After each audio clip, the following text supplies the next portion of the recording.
Bank খাতে লুটপাটের আলোচনা সবসময়ই সঙ্গী ছিল গণঅভ্যুত্থানে পতন হওয়া আওয়ামী লীগ সরকারের। এবার সামনে আসতে শুরু করেছে ব্যাংক খাতে অনিয়মের ভয়াবহ চিত্র। আর্থিক খাতের বিস্ফোরা খেলাপি ঋণ আরও ফুলে ফেঁপে সর্বকালের সব রেকর্ড ভেঙে দিয়েছে। সবশেষ ২০২৪ সালের জুন শেষে দেশের ব্যাংক খাতে খেলাপি ঋণ দাঁড়িয়েছে ২,১১,৩৯১ কোটি টাকা। এক বছরের ব্যবধানে খেলাপি ঋণ বেড়েছে ৫৫,৩৫২ কোটি টাকা।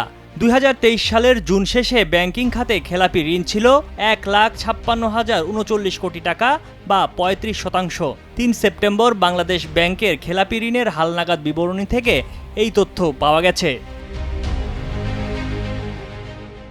প্রতিবেদনের তথ্য অনুযায়ী ২০২৪ সালের জুন মাস শেষে ব্যাংকিং খাতের মোট বিতরণ হওয়া ঋণের পরিমাণ দাঁড়িয়েছে ১৬,৮৩,৩৯৬ কোটি টাকা।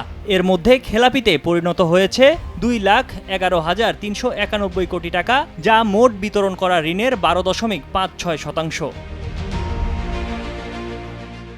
৩ মাস আগে মার্চ প্রান্তিকে ব্যাংকিং খাতের মোট বিতরণ করা ঋণের পরিমাণ ছিল ১৬,৪০,৮৫৫ কোটি টাকা। এর মধ্যে খেলাপি ছিল ১,৮২,২৯৫ কোটি টাকা, যা ওই সময়ের মোট বিতরণ করা ঋণের ১১.১১%। এপ্রিল, মে, জুন এই ৩ মাসে খেলাপি ঋণ বেড়েছে ২৯,০৯৬ কোটি টাকা। আর গত ডিসেম্বর শেষে খেলাপি ঋণ ছিল ১,৪৫,৬৩৩ কোটি টাকা। অর্থাৎ বছরের প্রথম ৩ মাসে খেলাপি ঋণ বেড়েছিল ৩৬,৬৬২ কোটি টাকা।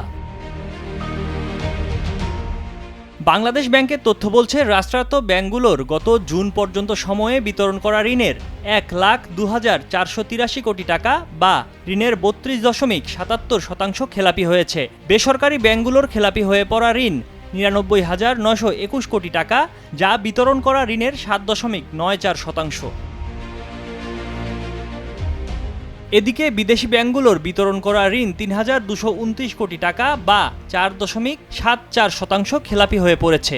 আর বিশেষায়িত ব্যাংকগুলোর বিতরণ করা ঋণের মধ্যে ৫,৭৫৬ কোটি টাকা বা ১৩.১১% খেলাপি হয়েছে। ময়ূখ ইসলাম, কালের কণ্ঠ।